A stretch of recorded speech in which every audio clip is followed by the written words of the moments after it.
La noche antes de mi boda, en su maleta, descubrí un certificado de matrimonio con otra mujer, fotos de su boda, un itinerario para una luna de miel en Japón y el informe de una ecografía que confirmaba un embarazo de gemelos. Inmediatamente, llamé a mi organizadora de bodas.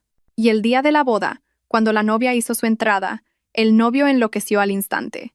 Dentro de 12 horas, me convertiré oficialmente en la esposa de Javier. Dentro de 12 horas, nuestro amor de 10 años, un amor que nació en la infancia, finalmente dará su fruto. Este ático en el corazón del barrio de Salamanca, donde planeábamos construir nuestro hogar. Esta noche, el silencio es particularmente profundo. Afuera, las luces de la ciudad brillan como una vía láctea artificial. Pero en mi corazón se agita una inquietud indescriptible. Me consolaba a mí misma pensando que era la típica ansiedad preboda que sufre cualquier novia. Desde el baño, llegaba el sonido rítmico del agua corriendo. Javier estaba dentro. Con una sonrisa, decidí revisar por última vez la maleta de viaje, la que él dijo haber preparado para nuestra luna de miel en Hawái. Solo quería asegurarme de que nuestros pasaportes y documentos de identidad estuvieran en orden. Siempre he sido así de meticulosa, y Javier siempre decía que amaba esa faceta detallista de mi personalidad. La costosa maleta de marca estaba colocada pulcramente al lado del armario. Abrí la cerradura y revisé el bolsillo de malla exterior. Todo parecía en orden. Pero justo cuando iba a levantar el forro del compartimento principal para revisar el bolsillo secreto de debajo, mi mano se detuvo. El forro estaba extrañamente abultado. Mis manos temblaban, pero sentí un archivador de plástico duro escondido bajo la tela. Mi corazón dio un vuelco. Esta no era mi maleta. No tenía derecho a registrarla. Pero un funesto presentimiento me impidió detenerme. Al sacar el archivador, sentí que se me helaba el aliento. El primer documento era una copia de un certificado de matrimonio. Novio. Javier Ortiz. Contuve la respiración. Novia. Isabel Ramos. Isabel Ramos. Ese nombre me resultaba demasiado familiar.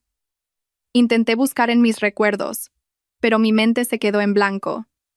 Y la fecha de registro era el 15 de marzo. Apenas 3 meses atrás.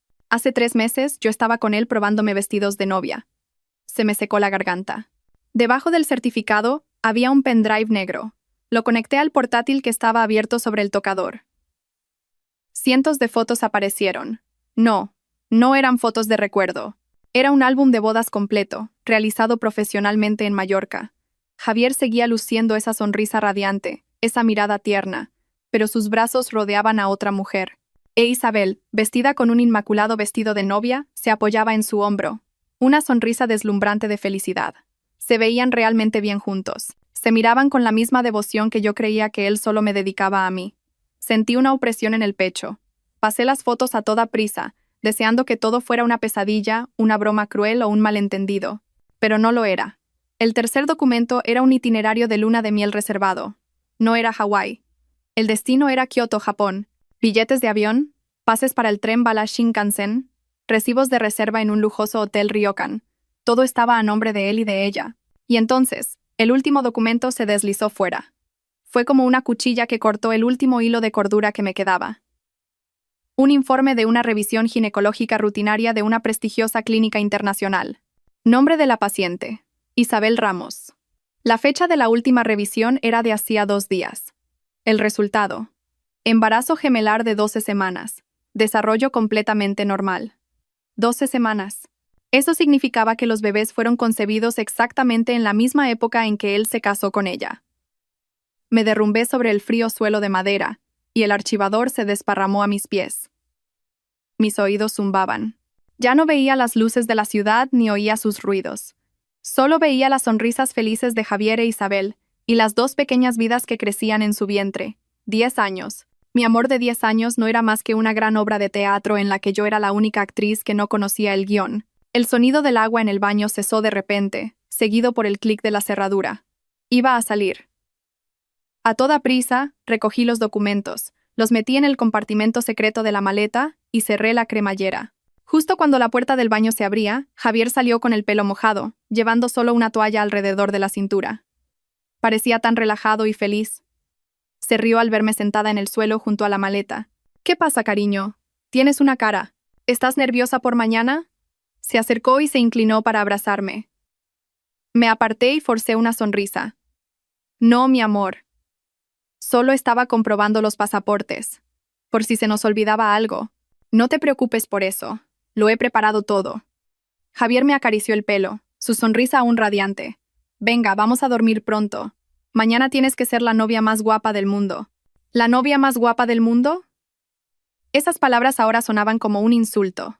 Asentí fingiendo cansancio, me metí en la cama y me cubrí con el edredón. Javier no notó nada extraño. O quizás simplemente no le importaba. Apagó la luz y pronto su respiración rítmica llenó el silencio a mi lado, pero yo no podía dormir. En la oscuridad, las lágrimas corrían sin cesar por mi rostro. Isabel Ramos, ese nombre no dejaba de dar vueltas en mi cabeza, y entonces el recuerdo me golpeó. Lo recordé. Isabel, la protegida de la familia de Javier, una especie de hermana adoptiva a la que habían cuidado durante años. Recordé que Isabel era la hija de un socio del padre de Javier que había fracasado en los negocios. Su padre, desesperado, tomó una decisión drástica, dejando atrás a su esposa y a su joven hija. La madre de Javier, la señora Ortiz, se compadeció de ella y la acogió en su casa, criándola como a un miembro más de la familia. En aquel entonces pensé que la señora Ortiz era una mujer bondadosa y generosa. Isabel era unos años menor que nosotros, siempre con una apariencia frágil y delicada, llamando a Javier por su nombre y a mí Lucía, siempre con la cabeza gacha. Sentía lástima por su situación. Incluso llegué a regañar a Javier cuando se mostraba frío y distante con ella. Javier, no seas tan duro con Isabel. Lo ha pasado muy mal. En ese momento, Javier me miró con una extraña expresión. Lucía, no tienes ni idea. Ella no es tan simple como crees. Es mejor que mantengas las distancias. Pensé que era demasiado desconfiado. Creía que era un buen hombre que sabía mantener las distancias. Confiaba ciegamente en él. Pero esa frialdad no era rechazo. Era una elaborada farsa para engañarme. No me estaba protegiendo de Isabel. La estaba protegiendo a ella de mis sospechas. Todos los detalles comenzaron a encajar con una claridad aterradora. Hace 3 meses, Javier dijo que tenía que volar urgentemente a Dubái para cerrar un contrato crucial. Un contrato que, según él, podría decidir el futuro de toda la empresa. Estuvo fuera casi una semana. Resulta que fue entonces cuando llevó a Isabel de la mano para registrar su matrimonio. Hace un mes, dijo que tenía que inspeccionar un nuevo proyecto hotelero en Mallorca. Se quejó de lo agotador que era el trabajo e incluso me envió fotos de aburridos planos de diseño. Resulta que estaba ocupado haciéndose románticas fotos de boda junto a su esposa legal. Para nuestra luna de miel me hablaba del mar azul y las arenas blancas de Hawái, pero a mis espaldas reservaba en secreto billetes a Kioto con Isabel. Un plan perfecto, un engaño calculado hasta el último detalle. El hombre al que había amado durante 10 años, en quien confiaba más que en mí misma, era un director de escena magistralmente astuto. Mientras planeaba conmigo la boda del siglo, estaba construyendo una pequeña familia con otra mujer. El dolor inicial se transformó gradualmente en un escalofrío que me recorrió la espalda. Me di cuenta de que no solo había sido traicionada, sino que me habían tomado por tonta, tratada como una simple pieza de ajedrez en su plan. Pero, ¿por qué? Si ya tenía a Isabel, e incluso esperaba un hijo con ella, ¿por qué insistir en casarse conmigo? La respiración regular de Javier a mi lado ahora me resultaba repugnante. Ese sonido que durante 10 años me había dado paz, ahora era como el tic-tac de un engranaje que aplastaba mi corazón. Pasé la noche en vela, mirando al techo, tratando de encontrar la respuesta a una sola pregunta. ¿Por qué? Si ya amaba a Isabel, esperaba un hijo con ella e incluso se había casado en secreto, ¿por qué mantenerme a su lado? ¿Por qué celebrar una boda tan fastuosa y pública? ¿Cómo pensaba gestionarnos a Isabel y a mí? ¿Una a la luz y otra en la sombra? ¿O pensaba que yo era tan estúpida que nunca lo descubriría? Cuando todas las hipótesis parecían absurdas, un viejo recuerdo me vino a la mente. Antes de fallecer, mi padre era el abogado de mayor confianza del abuelo de Javier. El abuelo de Javier era un capitalista de la vieja escuela, un astuto zorro del mundo de los negocios que había construido un imperio por sí solo. Mi padre y el abuelo eran más que empleador y empleado. Eran amigos íntimos. Recuerdo que una vez, después de una copa, mi padre me tomó la mano y me advirtió. Lucía, sé que quieres a Javier, pero recuerda que su familia es complicada, especialmente el testamento de su abuelo. Él solo confiaba en ti. En aquel momento me reí, pensando que mi padre se preocupaba demasiado, pero ahora cada una de sus palabras volvía a mí con una claridad vívida. Mi padre me dijo que el abuelo de Javier no confiaba en nadie, ni siquiera en sus propios nietos. Temía que el negocio de toda su vida se arruinara por culpa de descendientes incompetentes o matrimonios equivocados. Por eso, incluyó una cláusula especial en su testamento. Javier, como heredero principal, solo heredaría el 100% de las acciones del grupo si se casaba legalmente conmigo, Lucía, antes de cumplir los 30 años. Y mañana, el día de nuestra boda, era precisamente el 30º cumpleaños de Javier. Ahora lo entendía todo. No se trataba de amor, sino de miles de millones de euros.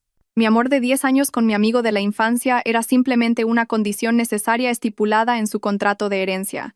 Si no se casaba conmigo, lo perdería todo.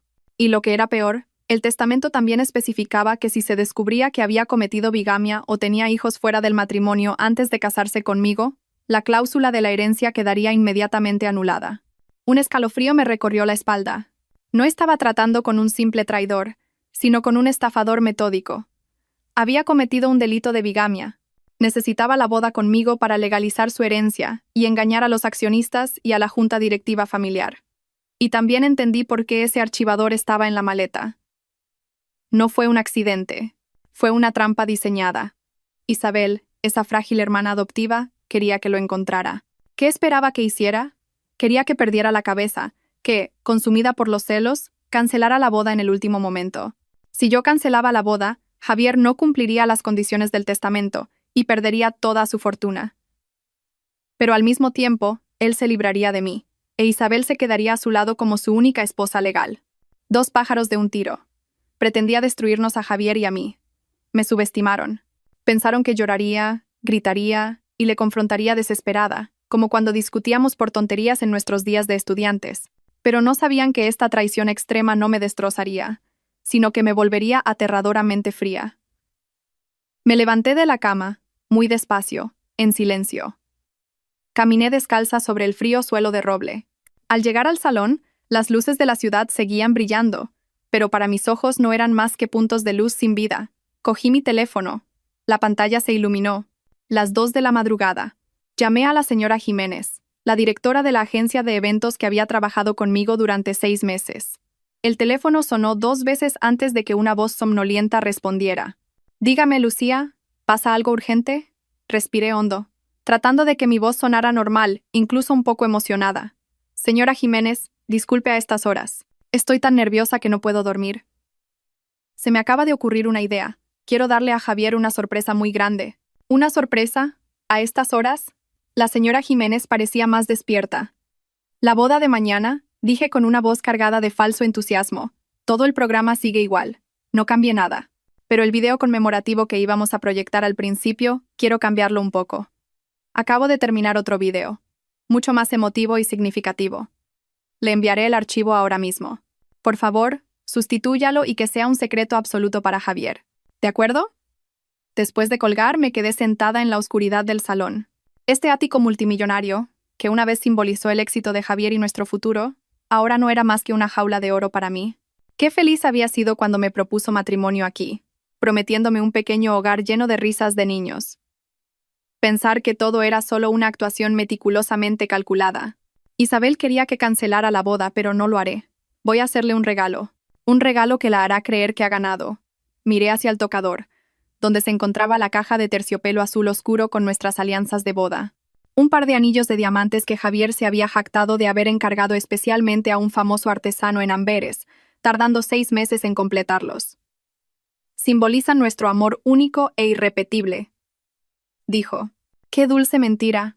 Cogí la caja de terciopelo, sintiendo el frío del metal y las gemas en mi palma. Abrí mi móvil y accedí a una aplicación de mensajería de lujo con entrega programada. Dirección del destinatario. Introduje la dirección del lujoso apartamento donde vivía Isabel. Descubrí la dirección cuando a Javier se le cayó accidentalmente un recibo de los gastos de comunidad. Cuando le pregunté, lo descartó como un piso de empresa para recibir discretamente a socios importantes. Otra mentira. La hora de entrega. Mañana a las 9 de la mañana. La hora exacta en que una novia comienza a maquillarse. Dejé en blanco la nota del remitente. En su lugar, abrí una aplicación de mensajería anónima y envié un mensaje al número de Isabel. También había fotografiado rápidamente ese número en la agenda de Javier, guardado bajo hermana adoptiva.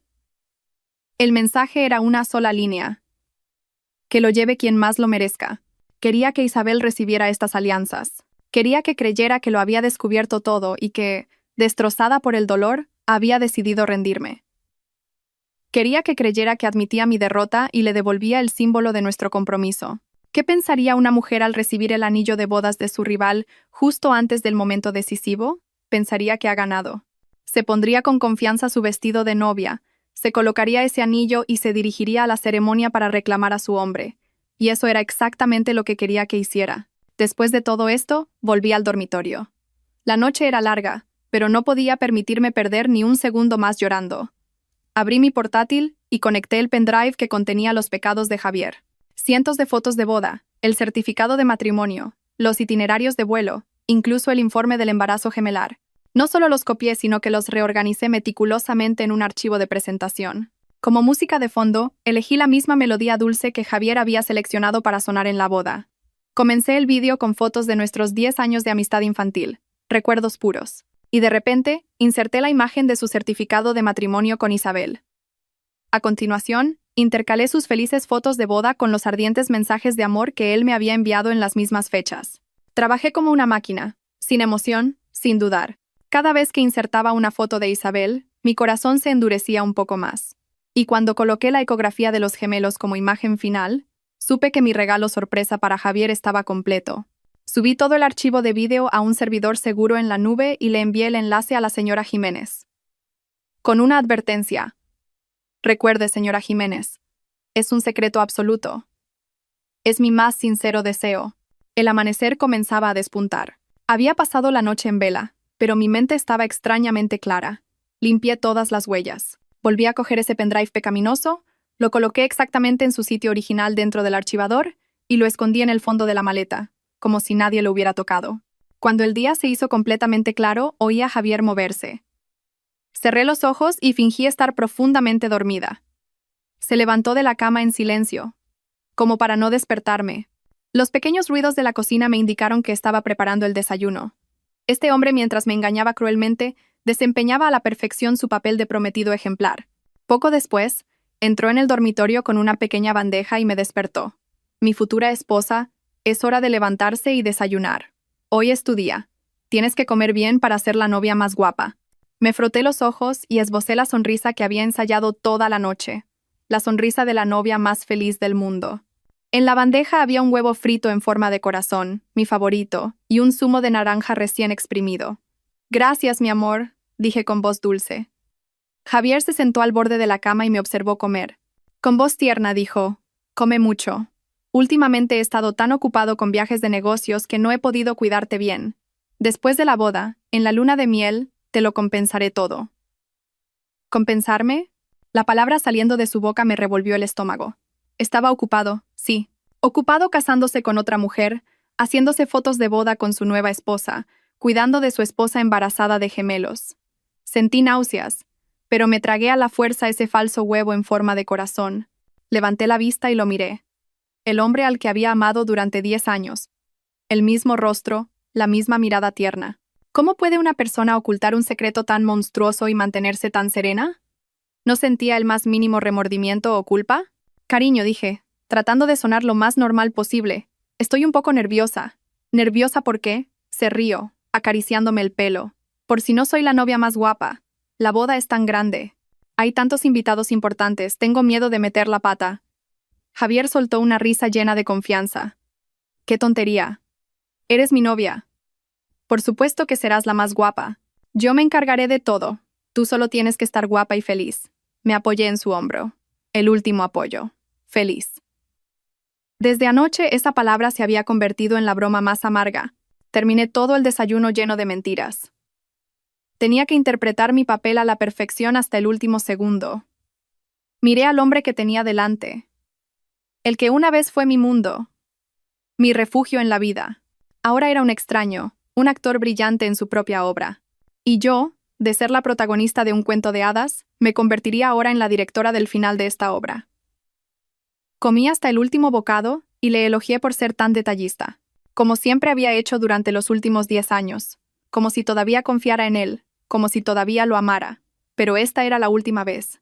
No sé si notó la diferencia en mi sonrisa. Probablemente no. En sus ojos solo estaba la imagen de la inmensa fortuna que le esperaba después de esta boda. Me levanté y me estiré. Voy a darme una ducha. El equipo de maquillaje no tardará en llegar. Claro, ve, sonrió. Entré en el baño y cerré la puerta con pestillo. Abrí el grifo al máximo. El torrente de agua ahogó los gritos de mi corazón. Me miré en el espejo. Mis ojos estaban hinchados por la falta de sueño, pero mi mirada era aterradoramente fría y decidida. A las 8 de la mañana, como estaba previsto, sonó el timbre. El maquillador y el equipo de peluquería habían llegado. Javier les abrió la puerta y les dio la bienvenida con entusiasmo.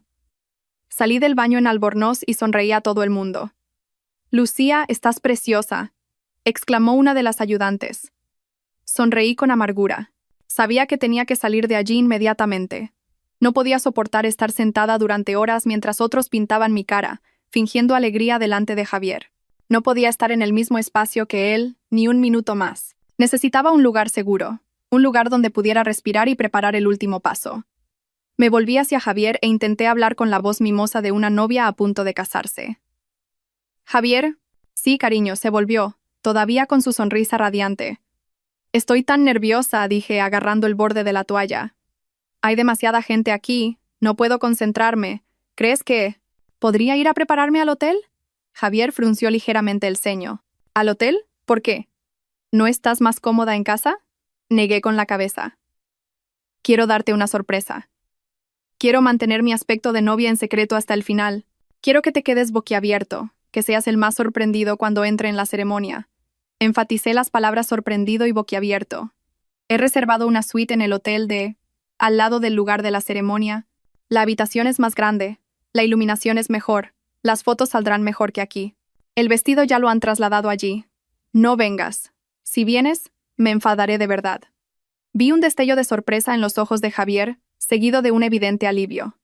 Pude leer sus pensamientos. Suspiró aliviado. Probablemente a él también le preocupaba que Isabel pudiera aparecer en el ático y armar un escándalo. Que yo misma me marchara a otro lugar, un lugar público y con más seguridad, era justo lo que él deseaba.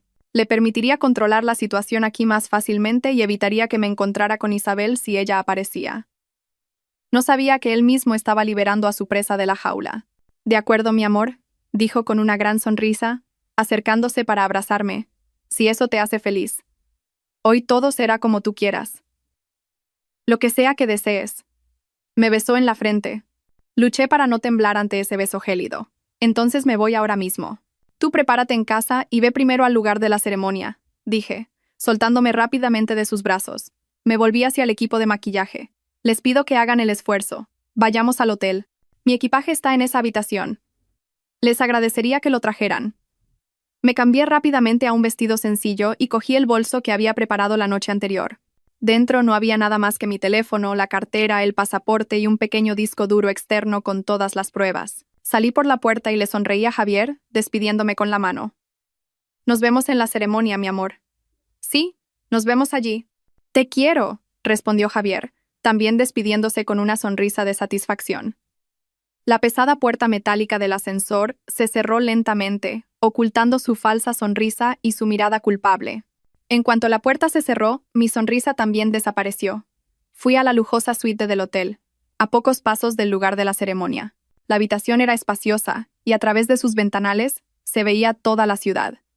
El equipo de maquillaje montó rápidamente su equipo. El olor a cosméticos profesionales, el zumbido del secador. Debería haberme llenado de la emoción de una novia, pero en mi corazón solo había una fría calma. En cuanto me senté en la silla del tocador, mi teléfono principal sonó. Era la madre de Javier, la señora Ortiz. «Dígame, señora», mantuve la voz, tratando de parecer normal. «Lucía, ¿dónde estás?»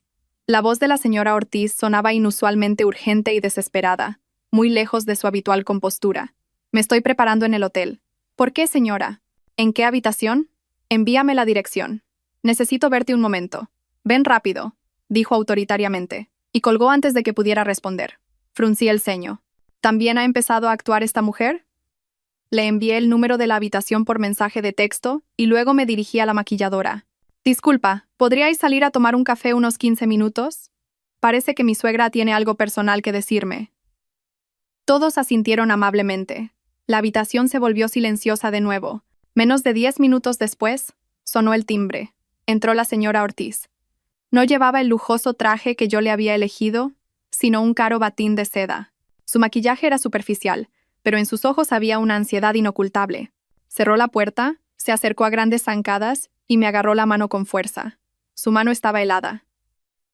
Lucía, hija, estaba tan preocupada. No he pegado ojo en toda la noche. Tengo un mal presentimiento y he venido corriendo a ver cómo estabas. La miré.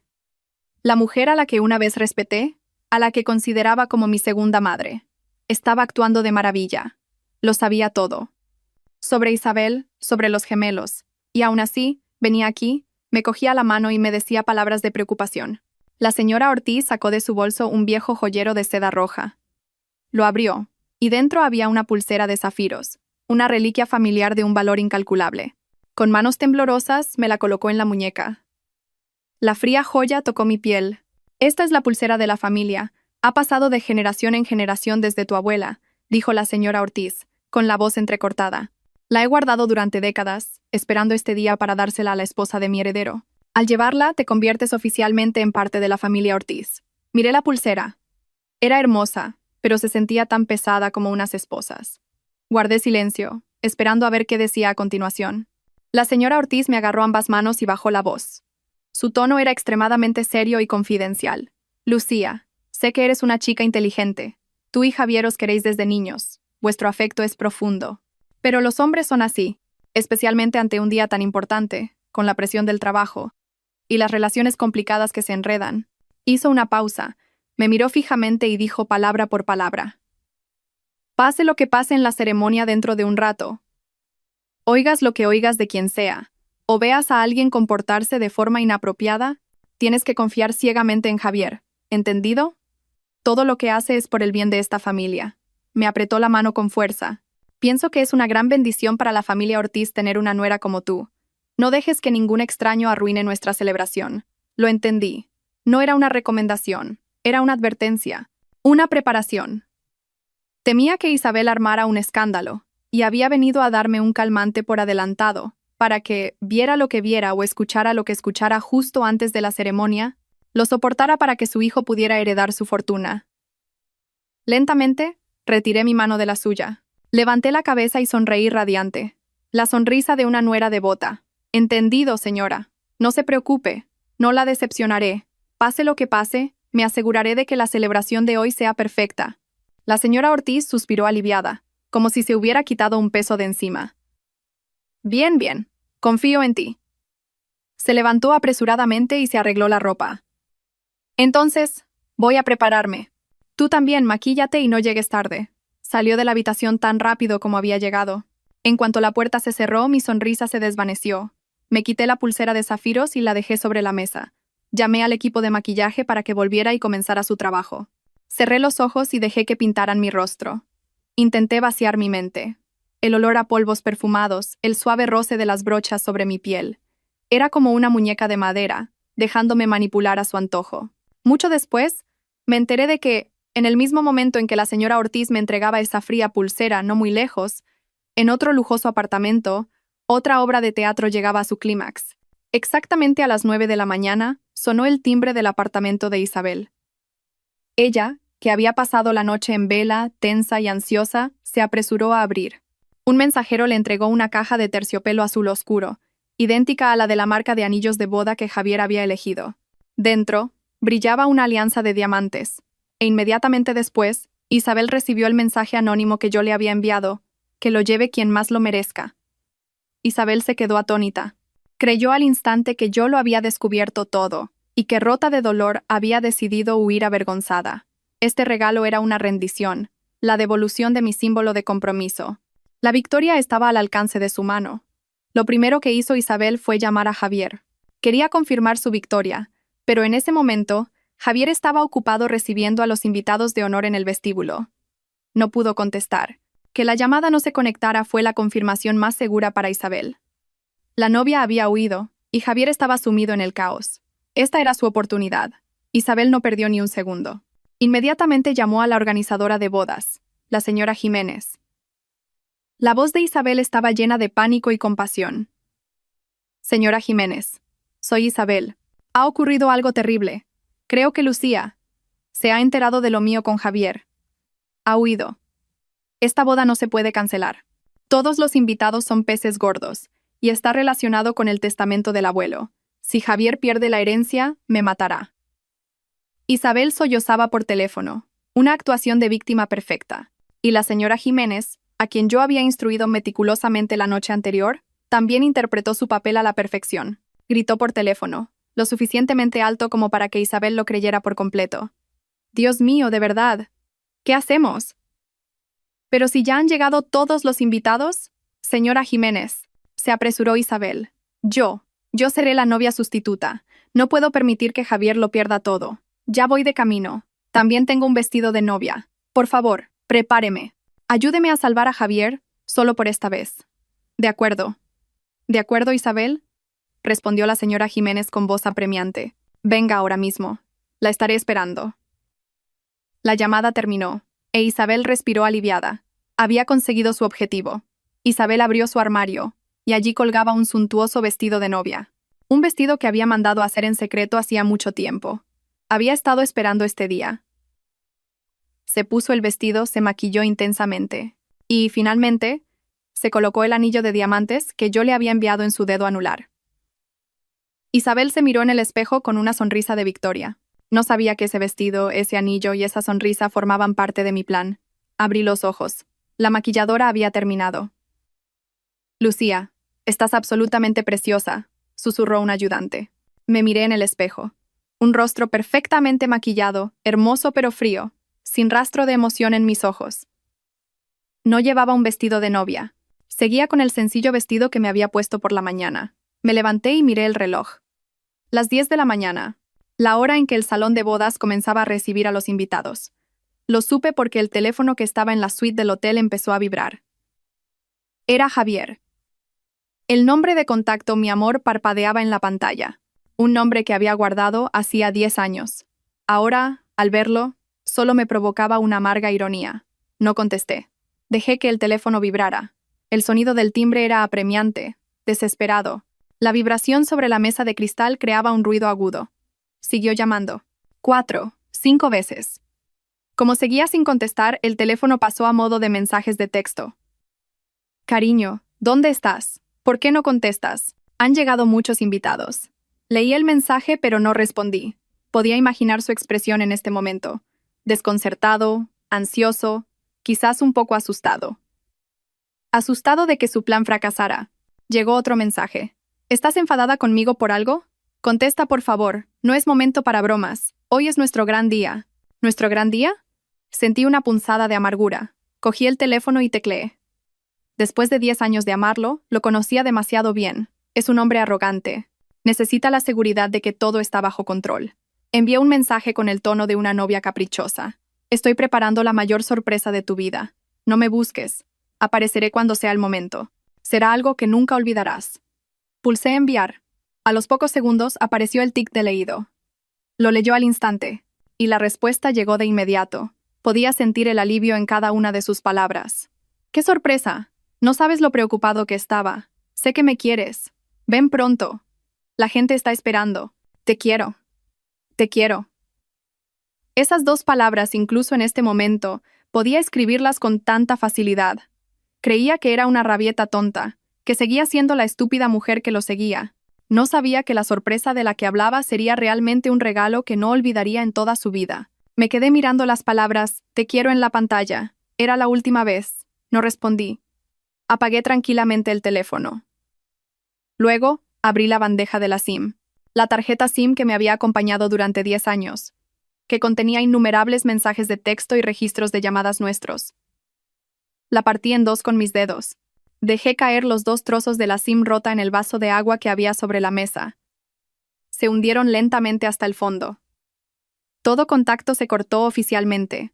Ya no era Lucía, la prometida de Javier Ortiz. Era Lucía, una mujer libre. Cogí un teléfono secundario que había preparado. Un teléfono completamente nuevo, una SIM completamente nueva. En él solo estaban guardados el número de mi mejor amiga, Clara, y el de la organizadora de bodas, la señora Jiménez. Dieron las 11 de la mañana. No estaba en la sala de bodas. Estaba sentada en una lujosa cafetería en la última planta del hotel, justo enfrente del lugar de la ceremonia. Desde este rincón, podía ver el suntuoso vestíbulo de abajo, viendo a los invitados entrar en fila. Pero no necesitaba verlo a simple vista. En el teléfono secundario, abrí un enlace secreto de transmisión en vivo. La pantalla se iluminó, y era el ángulo de la cámara que sostenía mi mejor amiga, Clara. Estaba sentada en un rincón cerca del equipo de sonido, tal y como habíamos planeado. El vestíbulo del salón de bodas era tan espléndido como yo lo había diseñado. Mis flores de cerezo importadas favoritas estaban tejidas en grandes racimos, cubriendo todo el escenario, como un jardín de un cuento de hadas invernal. La luz de los candelabros de cristal era deslumbrante, y había 500 invitados. Eché un vistazo por la pantalla. Los reconocí. No eran nuestros amigos íntimos. Eran los miembros del consejo de administración del grupo, socios comerciales de alto nivel de todas partes. Accionistas importantes que tenían el poder de voto para decidir el futuro de Javier. Esto no era una boda. Era una demostración de poder, el debut del heredero. La cámara de Clara se giró hacia el escenario. Javier Ortiz. Estaba allí de pie, impecable con un traje de lujo hecho a medida. Una sonrisa feliz y segura de sí misma adornaba sus labios, pero después de 10 años a su lado, pude leer su nerviosismo en la forma en que se ajustaba constantemente la corbata. No dejaba de mirar hacia la entrada principal, por donde debía entrar la novia. Y luego volvía a mirar a la primera fila. La señora Ortiz estaba sentada allí. Llevaba un costoso traje de color rojo oscuro, pero su rostro estaba tenso, apretando su bolso de marca. Madre e hijo estaban nerviosos. No por la espera de la novia, sino por la espera del momento en que el testamento se haría efectivo. Un famoso presentador subió al escenario, y su voz resonó grandilocuente. Damos una calurosa bienvenida a todos nuestros distinguidos invitados y socios a este día tan especial para el novio, Javier Ortiz, y la novia, Lucía. Estallaron los aplausos. Clara me envió un mensaje. Javier acaba de preguntarme dónde estabas. Le he dicho que estabas preparando una gran sorpresa y has sonreído satisfecho. Sonreí. El presentador continuó. Nuestra pareja ha recorrido un camino de amor de 10 años, una historia como un cuento de hadas moderno. Ahora, antes de dar la bienvenida a nuestra hermosa novia, dirijamos nuestra atención a la pantalla LED gigante de detrás para disfrutar juntos de un video especial con los momentos más memorables de su viaje de amor. La cámara de Clara hizo un primer plano del rostro de Javier. Respiró hondo, enderezó el pecho y se ajustó el traje. Esbozó su sonrisa más radiante. Esa sonrisa que una vez me había cautivado.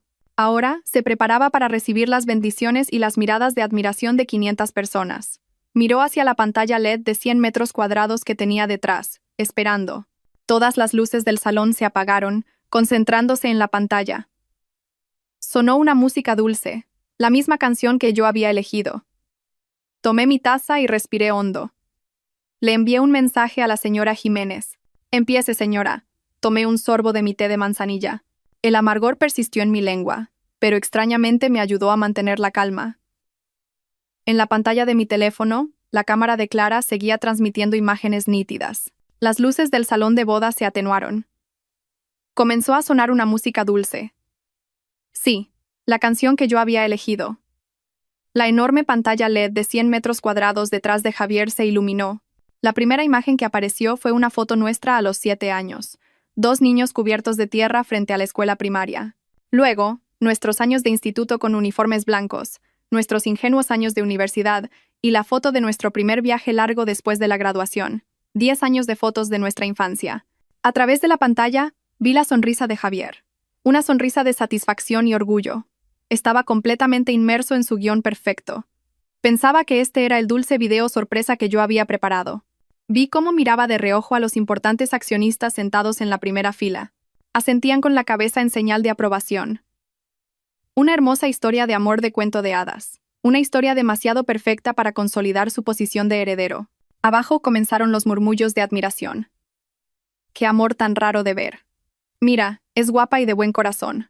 Sonreí. El plato principal acababa de empezar. La música, que se dirigía a su clímax, se detuvo de repente, y un silencio se apoderó del lugar. La pantalla se quedó en negro por un segundo. Se oyeron ruidos de inquietud abajo. La sonrisa de Javier se congeló. Se giró para mirar la pantalla, y luego hacia la sala de control técnico. Su rostro comenzó a contraerse. Probablemente pensó que era un simple fallo técnico. Y entonces la pantalla se volvió a iluminar. Ya no eran nuestras fotos conmemorativas. Era una foto de boda de Javier, con un traje negro, abrazando por la cintura a otra mujer vestida con un inmaculado vestido de novia. El fondo de la foto era un romántico bosque de Mallorca. Todo el salón se quedó en silencio, para estallar inmediatamente en un murmullo de sorpresa. ¿Quién es esa? ¿Se han equivocado de video? Esa mujer me suena. La cámara de Clara se centró en el rostro de Javier. Su sonrisa había desaparecido por completo. Se quedó allí, congelado, mirando la pantalla con el rostro pálido. Inconscientemente negó con la cabeza y dio un paso atrás. No, no se han equivocado, susurré para mis adentros. Vi a la señora Ortiz en la primera fila. Se inclinó hacia adelante, con las manos apretadas al respaldo de la silla de delante. Su rostro se había vuelto pálido. El vídeo no se detuvo, continuó. Aparecieron más fotos de boda. Javier e Isabel besándose apasionadamente en una playa de Mallorca. Javier llevando a Isabel en brazos mientras corrían por un prado.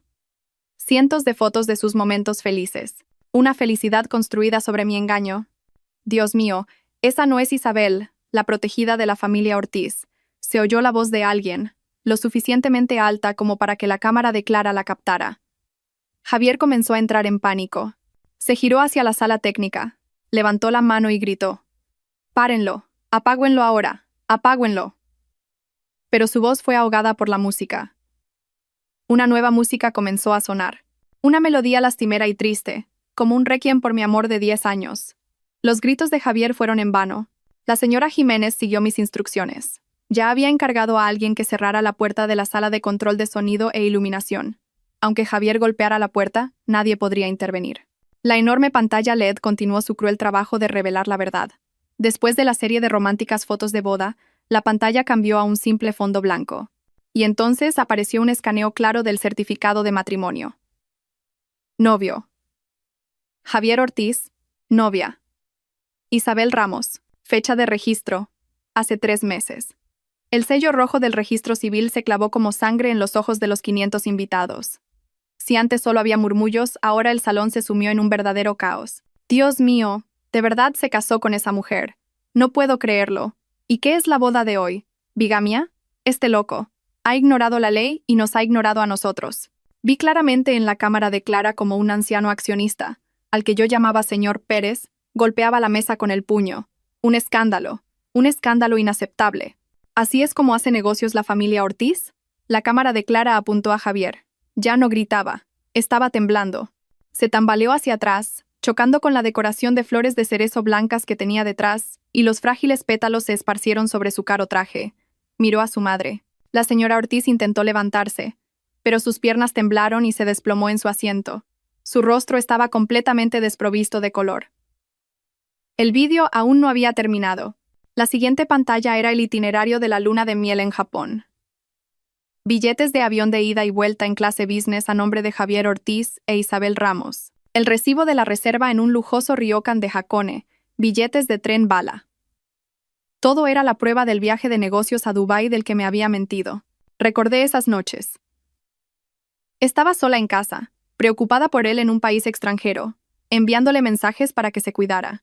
Mientras tanto, él estaba sumergido en un onsen con su nueva esposa, admirando los cerezos en flor. Un sabor amargo me subió por la garganta. Sí, susurré para mis adentros. Este era su duro trabajo. Este era su sacrificio por el trabajo. Una vez lo admiré por ello. Pensé qué suerte tenía de haberme enamorado de un hombre capaz, emprendedor y que no temía las dificultades. Resulta que yo era solo una tonta que se había enamorado de una fantasía perfecta que ella misma había creado. El desprecio se hizo más fuerte que el dolor. Lo despreciaba a él, despreciaba a la señora Ortiz, e incluso a Isabel.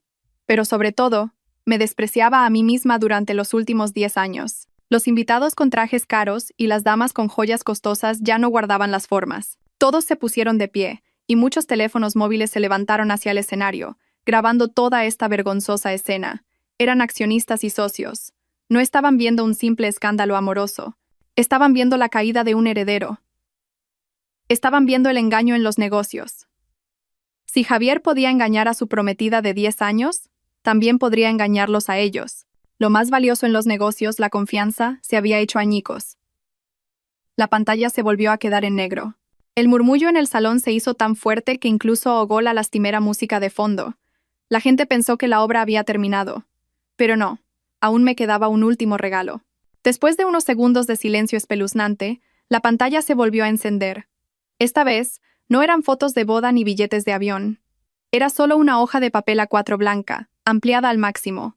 Un informe de una revisión ginecológica rutinaria de una clínica internacional.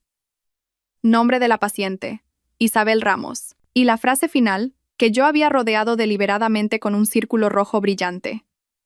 Resultado de la ecografía: embarazo gemelar de 12 semanas. Desarrollo normal. Si el certificado de matrimonio fue una bomba, este informe de gemelos fue una explosión nuclear. Los 500 invitados contuvieron la respiración al unísono.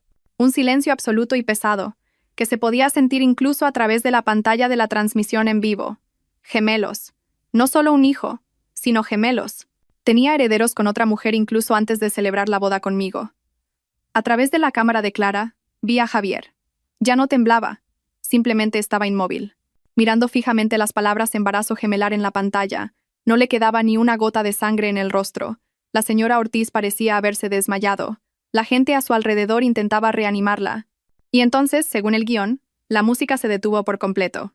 En ese silencio espeluznante, mi voz, clara y serena, resonó a través del costoso sistema de altavoces del salón. «Felicidades, Javier». La voz que él había escuchado durante 10 años, ahora era tan fría como una cuchilla. «Espero». Hice una pausa. «Que te haya gustado el regalo». En cuanto mi voz terminó, la pantalla LED gigante se apagó. Inmediatamente, el salón se convirtió literalmente en un caos. Gritos, insultos, el sonido de sillas volcando. La gente se puso de pie, los teléfonos móviles se levantaron como setas.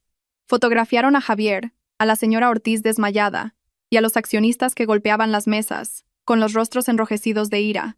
Clara me envió un mensaje. Las letras temblaban. «Lucía, se acabó de verdad. Esto es un manicomio. La señora Ortiz se ha desmayado. Los accionistas están buscando a sus abogados». Miré la escena. No sentí satisfacción ni victoria. Solo un vacío infinito. Mis 10 años de juventud habían sido enterrados de forma grandiosa y perfecta delante de 500 personas. De repente, la cámara de Clara se sacudió violentamente. Se giró rápidamente hacia la entrada principal del salón.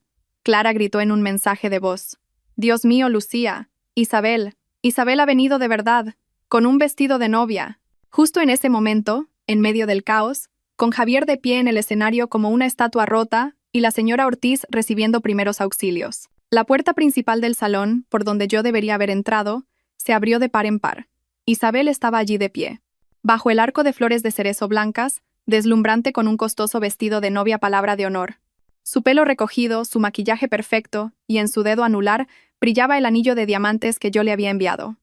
Entró como una reina subiendo a su trono de gloria. A través de la pantalla de la transmisión en vivo, vi a Isabel respirar hondo. No vio el caos de dentro. No vio las expresiones de asombro de los invitados. Solo vio a su hombre, de pie en el escenario. Probablemente llegó justo después de que terminara el video. Escuchó el alboroto y pensó que era el ruido causado por mi huida como novia, tal y como ella lo había planeado. Pensó que este era su momento. El momento de intervenir, salvar a Javier del escándalo y reclamar su lugar con orgullo. Recibió el anillo. Obtuvo la confirmación por teléfono de la señora Jiménez. Estaba 100% segura de que yo era la perdedora. Con la sonrisa más radiante de una vencedora, Isabel comenzó a caminar por la alfombra blanca salpicada de pétalos. Los 500 pares de ojos que habían quedado atónitos por el escándalo de bigamia ahora se centraban en ella. Sus miradas no eran de admiración, sino de curiosidad, desprecio y lástima. «Dios mío», susurró alguien, «mira a esa mujer. Es la embarazada del vídeo. ¿Cómo se le ocurre venir aquí?». Los murmullos se reanudaron, más fuertes que antes. La sonrisa de Isabel comenzó a congelarse. Se dio cuenta de que algo iba mal. ¿Por qué todos la miraban así? ¿Por qué nadie aplaudía? ¿Y por qué? ¿Por qué su hombre Javier la miraba con esa expresión? No era una mirada de alivio y salvación. Era una mirada de odio, la mirada que se le da a quien te ha empujado al abismo, la mirada de una bestia acorralada. Pero Isabel ya había recorrido más de la mitad del camino. No podía dar marcha atrás. Intentó seguir sonriendo, y aunque su voz temblaba, trató de hablar en voz alta. «Cariño, he venido. Estoy aquí». Todavía pensaba que yo había huido y que ella estaba aquí para ocupar mi lugar. Javier la miró. Su esposa legal, la madre de sus hijos gemelos y la mujer que lo había llevado a la ruina. Isabel continuó subiendo al escenario, extendiendo su mano hacia Javier. Su voz era dramática, como en una escena de ópera. Javier, no temas. Estoy aquí. Soy tu esposa. En cuanto terminó de hablar, todo el salón pareció explotar. Seguía sentada, inmóvil, en la cafetería de la última planta. La escena del salón de bodas que vi a través de la pantalla de mi teléfono era la peor de las tragedias. Las palabras de Isabel, soy tu esposa, resonaron agudamente a través de los altavoces. Fue como una cerilla encendida arrojada a un barril de pólvora llamado Javier. Sabía que era un hombre que en 10 años nunca me había dicho una palabra más alta que otra. Ahora, su rostro estaba desfigurado. La humillación, el colapso de su plan de herencia, la exposición vergonzosa ante 500 personas. Todo se condensó, y su esposa legal, la embarazada de sus gemelos, Isabel, eligió este momento para aparecer. Como la última prueba viviente, aplastando cualquier esperanza de negación. La miró, no con los ojos de un marido, sino con los ojos de un enemigo. «Lárgate». La cámara de Clara estaba demasiado lejos para que el sonido fuera claro, pero pude leer sus labios. Una sola palabra, escupida entre dientes. Isabel se quedó atónita. Probablemente había imaginado una escena en la que Javier correría a abrazarla, y si yo hubiera estado allí, me señalaría y declararía que ella era su verdadero amor. No esperaba recibir esa palabra. «Javier». Isabel estaba desconcertada, pero aún así intentó acercarse. «He venido a ayudarte». Lucía ha huido. «Te he dicho que te largues». Esta vez pude oír su grito. Y la escena que siguió fue algo que en 10 años nunca me hubiera atrevido a imaginar. El sofisticado heredero Javier, mi tierno hombre, levantó la mano. ¡Zas! El sonido resonó claramente por encima del murmullo de la multitud. La bofetada fue tan fuerte que la cabeza de Isabel se giró hacia un lado. Perdió el equilibrio. El anillo de diamantes que yo le había enviado salió volando de su mano y rodó por el escenario. Pero Javier no se detuvo. La ira lo había convertido en una bestia. Empujó a Isabel, la mujer que llevaba a sus gemelos, con fuerza. «Maldita zorra, todo es culpa tuya. Has arruinado mi vida». Isabel llevaba tacones altos, y el escenario, resbaladizo por la decoración de flores de cerezo, tenía 2 metros de altura. El empujón de Javier fue demasiado fuerte. Vi cómo Isabel perdía el equilibrio, se tambaleaba y daba un paso en falso. Cayó rodando del escenario. Su cuerpo se estrelló directamente contra los altavoces y el equipo de sonido que estaban instalados justo debajo. Se oyó un golpe sordo, seguido inmediatamente por los gritos de los invitados de la primera fila. Todo pareció detenerse por un segundo. Isabel yacía inmóvil en el suelo de mármol. Su inmaculado vestido de novia estaba ahora arrugado y sucio, y debajo del vestido blanco comenzó a extenderse una mancha de sangre de un rojo oscuro. Lenta, pero segura. «Sangre. Está sangrando. Llamen a una ambulancia. Está embarazada. Dios mío, es un asesinato». El salón literalmente explotó. Gritos, gente llamando por teléfono, flashes de cámaras disparando sin cesar. Ya no eran invitados de una boda, eran testigos de una tragedia. La cámara de Clara apuntó a Javier. Estaba congelado en el escenario, mirando el charco de sangre de abajo, a su esposa legal y a sus hijos gemelos no nacidos. No había emoción en su rostro. Vacío. Apagué tranquilamente la transmisión en vivo. El caos del salón, los gritos, la imagen del charco de sangre, todo desapareció cuando la pantalla de mi teléfono se oscureció. El espacio a mi alrededor se volvió extrañamente silencioso. En la cafetería de la última planta seguía sonando una suave música de jazz, y el viento me acariciaba el pelo. Me quedé sentada un rato más, mirando la calle de abajo. Los coches seguían circulando con prisa. Esta ciudad no se detiene por la tragedia de nadie, y yo también tenía que seguir con mi vida. Llamé a un camarero y pagué el té frío. Cogí mi pequeño bolso y me dirigí al ascensor. Nadie me reconoció. Que esta mujer con un sencillo vestido de seda y gafas de sol era la novia de la trágica boda que acababa de ocurrir en el edificio de al lado. Subí a un coche que había pedido con antelación. Un vehículo de lujo sin distintivos me esperaba tranquilamente en la puerta trasera del hotel. Subí, y el coche se mezcló silenciosamente con el tráfico. El conductor me llevó al aeropuerto Adolfo Suárez Madrid-Barajas. Había reservado un billete de avión una semana antes, con un pasaporte de otra cuenta bancaria que Javier no conocía. Como había hecho el check-in online, solo tardé unos minutos en pasar el control de seguridad. Entré en la sala VIP de business. Aquí todo era tranquilo. Solo se oían susurros, el pasar de las páginas de las revistas y el tintineo de las copas. Un mundo aparte de la escena que acababa de presenciar. Un contraste cruel entre el infierno y un lugar de paz. Encontré un asiento en un rincón. Mi teléfono secundario vibró. Era un mensaje de Clara. «Lucía, ¿te has ido? Una ambulancia se ha llevado a Isabel». Parecía grave. Ese cabrón de Javier se quedó allí como una estatua, y de repente echó a correr. Ni siquiera siguió a la ambulancia. Dejó a la señora Ortiz desmayada. Se fue como un loco en su coche. «Ten cuidado, tengo miedo de que te busque». Leí el mensaje, pero no sentí la más mínima agitación. ¿Buscarme? ¿Para qué? ¿Para culparme de lo que él había hecho? Respiré hondo. Durante 10 años, había vivido como una abeja obrera, cuidando de lo que llamaba un hogar. Rechacé mejores oportunidades de ascenso porque Javier dijo que no quería que me agotara. Renuncié a mi sueño de estudiar en el extranjero porque Javier dijo que odiaba las relaciones a distancia. Sacrifiqué, soporté, creí ciegamente. Pensé que el amor de la infancia era el sentimiento más sólido. Resulta que era el más frágil, porque se basaba en la costumbre, no en el respeto. La pantalla grande de la sala anunció que el embarque para el vuelo a París era inminente. Vuelo de las 12:30. Me levanté y arrastré mi maleta. No miré atrás. Caminé hacia la puerta de embarque, donde una nueva vida me esperaba. 10 años de juventud, 10 años de amor y engaño. Decidí dejarlo todo en esta ciudad. No estuve allí para presenciar las escenas posteriores. Estaba en el cielo, atravesando las nubes hacia el otro lado del mundo. Todo lo que sucedió en el ático me lo contó Clara más tarde. Clara dijo que Javier condujo como un loco. Dejó a Isabel siendo trasladada al hospital, a su madre desmayada en la ceremonia, a los 500 invitados y al caos vergonzoso de su familia. En su mente, solo había un pensamiento: encontrarme. Quizás pensó que estaría en casa, llorando, haciendo las maletas, o esperando a que volviera para interrogarlo y gritarle. Todavía me veía como la tonta débil de hace 10 años, que con un poco de consuelo, una pequeña disculpa, todo volvería a la normalidad. Corrió al ático. Abrió la puerta de par en par con su llave. Y se quedó helado. La casa estaba completamente vacía. No era el vacío de una casa nueva a la que aún no se han traído las cosas, sino el vacío de un lugar completamente vaciado. El caro sofá italiano había desaparecido. La televisión curva de 100 pulgadas había desaparecido. La mesa de comedor de nogal había desaparecido.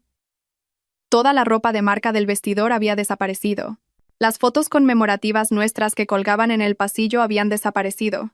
Incluso mi cepillo de dientes rosa del baño, la pasta de dientes a medio usar, el gel de ducha que usaba, todo había desaparecido. En el espacioso apartamento solo quedaba el eco de su respiración agitada. No quedaba ni un solo rastro de mí, como si nunca hubiera existido allí. Clara dijo que Javier no podía creer lo que veía. Corrió de habitación en habitación. El salón, el dormitorio, el estudio, todos vacíos, con solo sus propios muebles, solitarios. Mucho después, encontró una pequeña nota pegada en el frigorífico. Era el recibo de una empresa de mudanzas y guardamuebles de lujo. La fecha del servicio era de 3 días antes. Fue entonces cuando se dio cuenta de que no se trataba de un arrebato de ira repentino. No fue una decisión precipitada tras descubrir el secreto la noche anterior. Fue un plan meticulosamente preparado desde hacía mucho tiempo. Rugió. No un rugido de ira, sino un rugido de miedo. El hombre que toda su vida había estado seguro de poder controlarlo todo, se dio cuenta por primera vez de que había sido burlado desde quién sabe cuándo. Se dio cuenta. Lucía lo sabía desde hacía mucho tiempo. Mi silencio de los últimos días, mi sonrisa de esta mañana, el desayuno en forma de corazón, mi despedida en la puerta del ascensor, todo era parte de la obra. Él pensaba que era el director, pero resulta que solo era un actor en mi obra. Según Clara, Javier perdió la cabeza al darse cuenta de la fría verdad. Empezó a revolver la casa. Esperaba encontrar una carta, una nota, cualquier rastro de mí. Abrió cajones, levantó el colchón, miró en cada rincón. Pero no había nada. Lo había limpiado todo a la perfección. Contraté un servicio de limpieza profesional y limpiaron el apartamento hasta el punto de que ni siquiera quedaba el familiar olor de mi perfume. Solo quedaba el frío olor a productos de limpieza. Se derrumbó en medio del salón vacío, gritando mi nombre desesperadamente. Y entonces lo vio, sobre la mesa de cristal donde, solo unas horas antes, me había dado de comer con ternura mi último desayuno. Solo quedaba una cosa, Era una foto, no una lujosa foto de boda ni una extravagante foto de viaje. Era nuestra primera foto. De hacía 10 años, cuando éramos dos jóvenes estudiantes de 19 y 20 años, tomada en un pueblo de Andalucía. En la foto, yo sonreía radiante, entrecerrando los ojos bajo el sol del atardecer, y él me rodeaba el hombro con una sonrisa orgullosa e inocente. Esa foto, que para mí era el tesoro y la prueba de nuestro amor más puro, ahora estaba partida en dos. No estaba cortada limpiamente con tijeras, sino que tenía los bordes rasgados, como si la hubieran roto a mano con violencia. Como si la persona que la rompió hubiera puesto toda su fuerza en ello. La mitad de la foto con mi imagen había desaparecido, y solo la otra mitad quedaba sobre la mesa. Solo Javier, con su sonrisa inocente, abrazando con el brazo un espacio vacío a su lado. Clara dijo que Javier cogió esa mitad de la foto con manos temblorosas. Miró fijamente el espacio vacío que él mismo había desgarrado. No lloró, simplemente se rió. Una risa ronca y enloquecida que resonó por todo el apartamento vacío. Lo entendió. No solo me había ido, lo había borrado por completo de sus 10 años de vida. Había roto el pasado. La mitad que me pertenecía, me la llevé. Y la mitad que le pertenecía a él, se la devolví. Su mentira, su vacío y un futuro en el que yo ya no estaba. Javier apretó la mitad de la foto con tanta fuerza que sus nudillos se pusieron blancos. Luego, hundió la cara en la mesa, y sus anchos hombros, que una vez pensé que eran mi mundo, comenzaron a temblar. Mientras Javier se derrumbaba junto a la foto rota, yo estaba a miles de kilómetros de distancia, en un vuelo de varias horas. Me acurruqué bajo la fina manta de la clase business, tratando de dormir, pero no podía. La imagen de Isabel cayendo, el charco de sangre extendiéndose por el suelo de mármol, me atormentaba. No sentía satisfacción, no sentía victoria, solo sentía miedo. Miedo de la locura de Javier, y de la crueldad de mi propio plan. Todo lo que ocurrió después de mi partida me lo contó Clara. Después de instalarme en París, Clara me dijo que Javier no se quedó derrumbado en el apartamento vacío por mucho tiempo. Mientras estaba sumido en su loca desesperación, recibió 2 llamadas. 2 llamadas que cerraron oficialmente todas las puertas de su vida. La primera llamada fue del hospital. La voz de la enfermera de urgencias era fría. ¿El señor Javier Ortiz? ¿Es usted el contacto de la paciente Isabel Ramos? La paciente sufrió un traumatismo grave por una caída desde una altura considerable. Hicimos todo lo posible, pero los fetos se han perdido. Ambos gemelos han fallecido. La paciente también está en estado crítico debido a una hemorragia grave. Por favor, venga inmediatamente a realizar los trámites. Clara dijo que Javier solo escuchó. Solo la mano que sostenía el teléfono temblaba. No dijo nada y colgó. Los gemelos. Lo que él usó para engañarme. Lo que Isabel usó para atarlo. Ya no existían. Había perdido a sus propios hijos por su propio empujón brutal. Pero la tragedia no se detuvo ahí. Antes de que pudiera asimilar la noticia, el teléfono volvió a sonar. Esta vez era un número desconocido pero formal. El del bufete de abogados que gestionaba el testamento de su abuelo. El abogado principal de la familia, un hombre mayor al que yo había conocido, le informó de forma concisa y sin rastro de emoción. Señor Ortiz, le llamo en relación con los acontecimientos de esta mañana en la ceremonia de boda. En base a lo presenciado por toda la junta directiva y los accionistas, ha violado gravemente las cláusulas del testamento del difunto presidente. Javier pareció reaccionar entonces, y dijo con voz ronca y áspera. ¿De qué está hablando? El abogado continuó con calma. El testamento estipula que debe casarse legalmente con la señorita Lucía antes de cumplir los 30 años. Hoy es su 30º cumpleaños. Sin embargo, se ha revelado que usted ha cometido un acto de bigamia legal con la señorita Isabel Ramos. Al mismo tiempo, ha provocado un grave escándalo moral que afecta directamente al honor y al valor de la marca del grupo. Según las cláusulas, continuó, las mismas que asesoró el padre de la señorita Lucía, nos vemos obligados a anular sus derechos de herencia.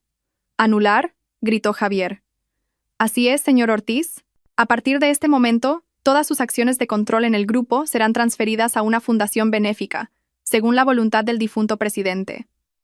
Ya no es usted el accionista mayoritario. Lo lamento. El abogado colgó. Javier se desplomó en el suelo del apartamento vacío. Todo por lo que había luchado, actuado y me había engañado durante los últimos 10 años era por este día. Quería tenerlo todo. La fortuna familiar, a mí como esposa perfecta de escaparate, y a su amante secreta e hijos ilegítimos. Pero en una sola mañana, en cuestión de horas, me perdió a mí, perdió a sus hijos gemelos, y perdió toda su fortuna. Perdió el pasado, perdió el futuro, e incluso perdió el presente. No le quedaba nada, excepto la mitad de la foto rota que sostenía en su mano. París me recibió con una tarde tardía y una llovizna fría. Arrastré mi maleta por las antiguas calles empedradas, sintiéndome pequeña y perdida. Pero extrañamente, no tenía miedo. Por primera vez en 10 años, respiraba mi propio aire. Era libre. En los días siguientes, supe hasta qué punto se había vuelto loco Javier. Tras darse cuenta de que lo había perdido todo, Javier no fue a visitar a Isabel al hospital, ni fue al grupo a gestionar el caos. Lo ignoró todo. En su mente solo quedaba una obsesión: encontrarme. Quizás ya no era amor, era el resentimiento de un perdedor. No podía aceptar que una mujer que siempre había considerado débil y dependiente, yo, le hubiera asestado un golpe tan fatal. Necesitaba encontrarme para interrogarme, para descargar su ira, o quizás para demostrar que todavía podía controlarme.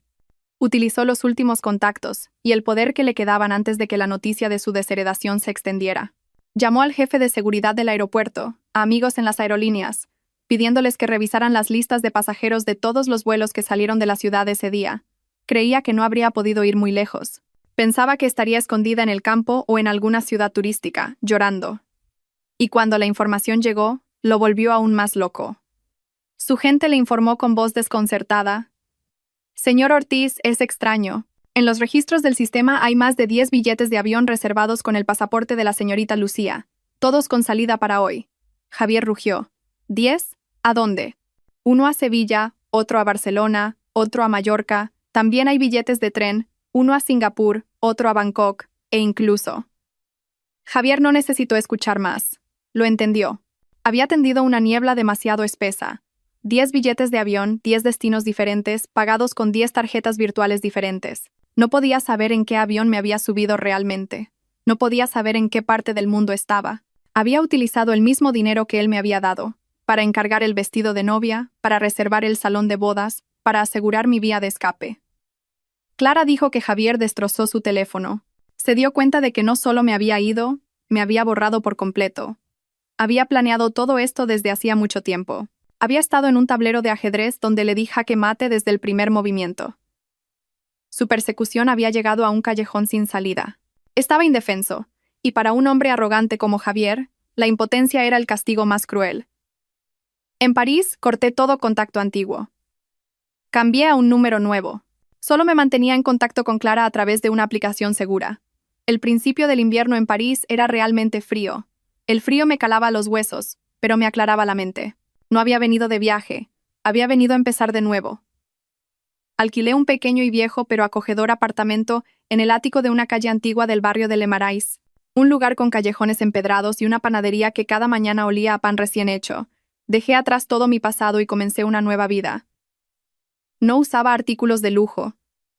No iba a lugares extravagantes. Encontré un trabajo a tiempo parcial en una librería de segunda mano, y por las noches aceptaba proyectos de traducción como freelance. Vivía despacio, como una monja, tratando de lavar los sucios recuerdos de los últimos 10 años. La vida transcurría así. Hasta que un día surgió un problema. El casero, un francés de aspecto astuto, de repente me dobló el alquiler y amenazó con echarme, alegando que había violado una cláusula irrazonable de un contrato de alquiler en francés que no entendía del todo. Intenté discutir, pero mi limitado vocabulario legal no era rival para su astucia. Me sentí impotente. Una vez más, era débil, un ser fácil de intimidar. Clara me aconsejó por mensaje que buscara un abogado. Hay muchos despachos de abogados coreanos en París. No dejes que te intimiden. Así que encontré un pequeño bufete de abogados, modestamente situado en una calle tranquila, especializado en ayudar a la comunidad coreana con problemas civiles. Entré con el corazón lleno de preocupación. Quien me recibió no era un abogado experimentado, sino un hombre joven, que parecía unos años mayor que yo. Llevaba una simple camisa blanca y unas gafas de montura fina. Su apariencia era sencilla, pero su mirada era muy penetrante. Me miró y sonrió suavemente. «Hola, soy Marcos. Siéntese. Cuénteme». Su voz era grave y cálida, y su español, sorprendentemente perfecto. Le expliqué mi problema y le entregué el contrato en francés. Lo leyó muy rápido, levantó la cabeza y me miró directamente. «Este hombre la está estafando, Lucía». «Yo». «Lo sé, pero no sé qué hacer», dije, desconcertada. Marcos no dijo mucho. Cogió el teléfono y llamó directamente a mi casero. No pude entender todo lo que decía en francés, pero pude oír la firmeza, la decisión y la clara citación de artículos legales. Su voz no era alta, pero estaba llena de autoridad. La llamada duró solo 5 minutos. Marcos colgó, se ajustó las gafas y me sonrió. Solucionado. Nadie la molestará más. Dice que fue un malentendido. Me quedé atónita. En solo 5 minutos. Yo, ¿cuánto le debo? Marcos negó con la cabeza. No es nada. Entre compatriotas nos ayudamos. Pero, me miró, y su mirada se volvió más cálida. La próxima vez, tráigame cualquier cosa antes de firmarla, para que no vuelva a sufrir un abuso así. Me entregó su tarjeta de visita. Cogí la tarjeta. Sentí una profunda gratitud. Por primera vez en mucho tiempo, sentí que me estaban protegiendo. No era la protección posesiva y condescendiente de Javier, sino una protección basada en el respeto y la profesionalidad. Nos hicimos amigos a partir de entonces. A veces tomábamos un café en la librería donde yo trabajaba. Hablábamos de libros, de París y de sueños. Nunca me preguntó por mi pasado, ni se preguntó por qué había huido sola hasta aquí. Simplemente escuchaba. A su lado, sentí que mi alma, que había estado hecha pedazos, se curaba poco a poco. Pasaron 3 meses. El invierno en París era gélido, pero gracias al trabajo y a los cálidos cafés con Marcos, mi corazón encontró gradualmente la paz. Me acostumbré a un nuevo ritmo de vida, a tomar todas mis decisiones por mí misma. El pasado en España se sentía lejano y borroso, como un mal sueño. Empecé a pensar que quizás nunca más tendría que volver a oír esas voces. Una tarde, después de salir del trabajo, llegué a mi apartamento del ático y me disponía a preparar una cena sencilla. El teléfono secundario, el único que usaba para comunicarme, sonó de repente con un número desconocido. Tenía el prefijo de España. Mi corazón dio un vuelco. Solo Clara conocía este número. Dudé, pero finalmente contesté. Dígame. Hubo silencio al otro lado de la línea durante unos segundos, solo se oía una respiración pesada y cansada. Y entonces, una voz resonó. Una voz que pensé que nunca olvidaría, pero ahora sonaba extraña, envejecida y rota. Lucía, Lucía, soy yo, tu madre. Era la señora Ortiz. Me quedé inmóvil. El teléfono en mi mano estaba frío. Todas las emociones dentro de mí se congelaron. Lucía, no cuelgues. Te lo ruego. Sé que nos odias a mí y a Javier, pero por favor, perdóname. Empezó a llorar. A través del teléfono, oí un llanto desconsolado y amargo. Respiré hondo, tratando de que mi voz no temblara. Ya no era la chica débil del pasado. ¿Qué desea, señora? La había llamado mamá durante 10 años, pero ahora la palabra señora que salió de mi boca era ligera pero afilada como un cuchillo. La señora Ortiz pareció detenerse por un momento ante ese tratamiento. Luego, rompió a llorar.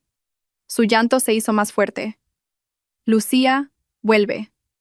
Vuelve y salva a Javier. Él está a punto de morir. Fruncí el ceño. ¿Qué nuevo truco era este?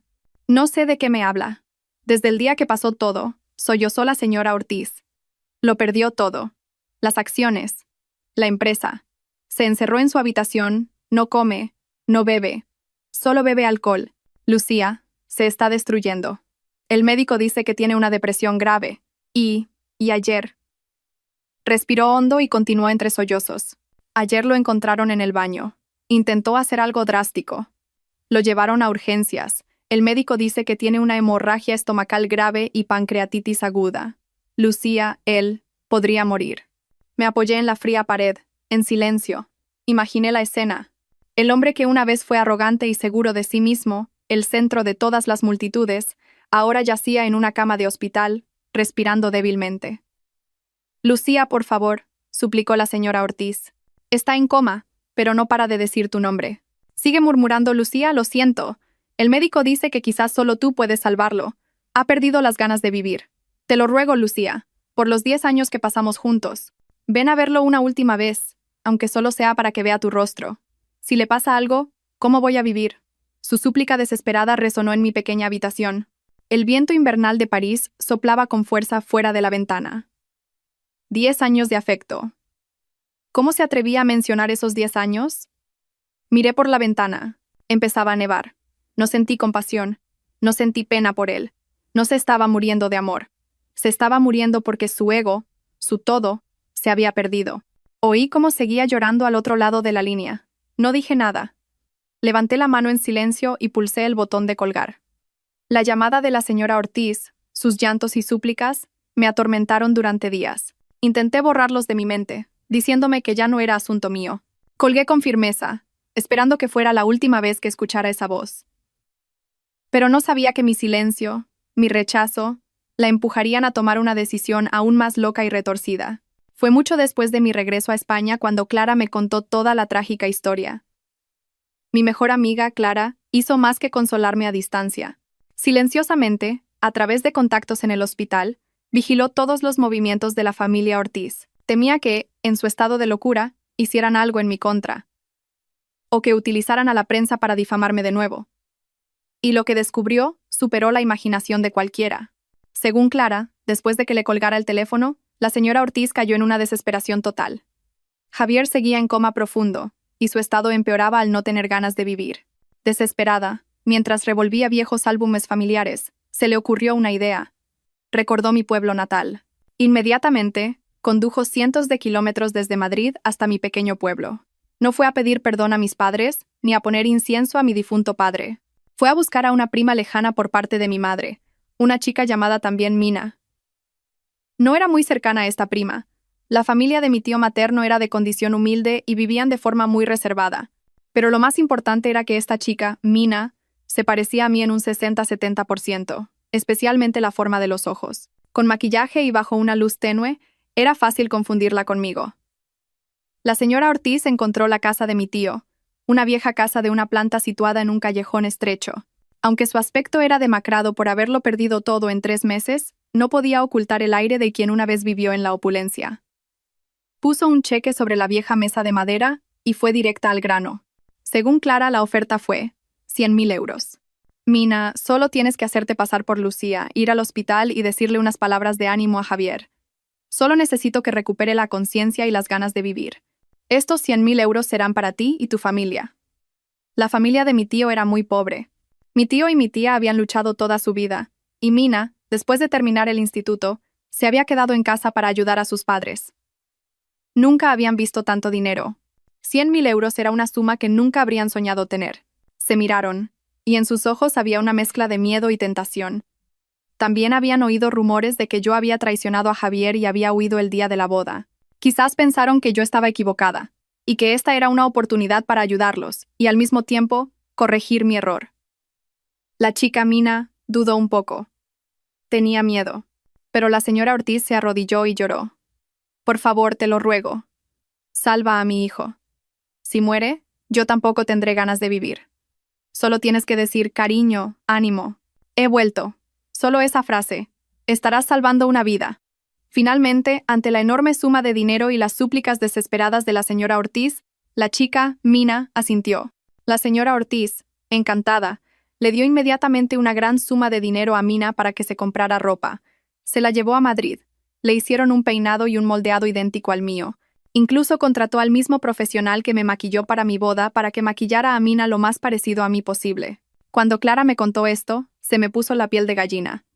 Esa madre, por su propia obsesión, no reparaba en medios. No le importaba si estaba bien o mal, si degradaba la personalidad de Mina o me insultaba a mí. Solo quería que su hijo se despertara. Convirtió mi dolor y mi traición en una obra de teatro, contratando a una extraña para que hiciera de doble. Esa tarde, Mina fue llevada al hospital. Llevaba un vestido de punto beige, como los que yo solía usar, y en sus manos temblorosas sostenía una cesta de frutas. Con el corazón encogido de nervios y miedo, entró en la habitación VIP donde Javier estaba en coma. La habitación estaba llena de aparatos. Le pregunté a Clara, ¿cómo se sentiría esa chica, Mina, en ese momento? Clara me transmitió lo que le contó una enfermera de turno a la que había sobornado. Mina estaba tan asustada que no tenía ni una gota de sangre en la cara. Era una chica de pueblo inocente, y nunca había experimentado una escena así. Mina entró con cautela en la habitación. Un fuerte olor a desinfectante se mezclaba con un persistente olor a alcohol, creando una atmósfera asfixiante. En la cama blanca, Javier estaba esquelético, con el rostro ceniciento y los ojos cerrados. Estaba muy lejos del hombre elegante y apuesto de las fotos. La señora Ortiz, que estaba de pie al lado, le hizo una señal desesperada en cuanto Mina entró. Mina, temblando, se paró junto a la cama y habló. Su voz tenía un fuerte acento de pueblo, completamente diferente a la mía. Javier, cariño, soy Lucía. Su voz era vacilante y asustada, pero Javier, en coma, había estado durante mucho tiempo en el umbral de la vida y la muerte. Solo escuchó la llamada del nombre Lucía. Lentamente, abrió los ojos y miró a Mina con la vista borrosa. Y de repente, un débil destello brilló en sus ojos. El parecido de Mina conmigo, a través de la neblina de la fiebre alta y los sedantes, hizo que su imagen se transformara realmente en la mía, dijo con voz ronca. Tú, has vuelto de verdad. Extendió su delgado brazo, con el gotero enredado, y agarró la mano de Mina. Su mano ardía. Me equivoqué. No. Te vayas otra vez. La señora Ortiz, al ver la escena, juntó las manos, encantada, y lloró de alegría. Se apresuró a sentar a Mina en una silla y le hizo señas para que siguiera hablando. Sigue hablando. Sigue. Mina, presionada por la señora Ortiz, volvió a balbucear. Estaba tan asustada que olvidó todas las líneas que la señora Ortiz le había dicho que dijera. Dijo instintivamente. Yo no me voy. Tienes que ponerte fuerte. Tienes que recuperarte. Fue esa segunda frase, esa voz temblorosa y desconocida, la que sacó a Javier de su confusión. El destello en sus ojos se apagó. Entrecerró los ojos y miró a Mina más de cerca. La borrosidad desapareció, reemplazada por una aterradora claridad. Reconoció el rostro que se esforzaba por sonreír. Se dio cuenta de que no eran mis ojos, no era mi sonrisa. ¿Quién eres? Su voz era débil, pero llena de amenaza. Mina, asustada, retiró la mano. Soy Lucía. Cariño, ¿no me reconoces? No, rugió Javier de repente. No se sabe de dónde sacó la fuerza, pero se incorporó de golpe y se arrancó la aguja del gotero de la mano. La sangre brotó, salpicando la ropa de Mina. Tú no eres ella, tú no eres Lucía. Agitó la mano y barrió la bandeja de medicamentos de la mesita de noche, y el metal resonó al chocar contra el suelo. Lárgate, lárgate de aquí. Cogió un jarrón de la mesa y se lo arrojó a Mina.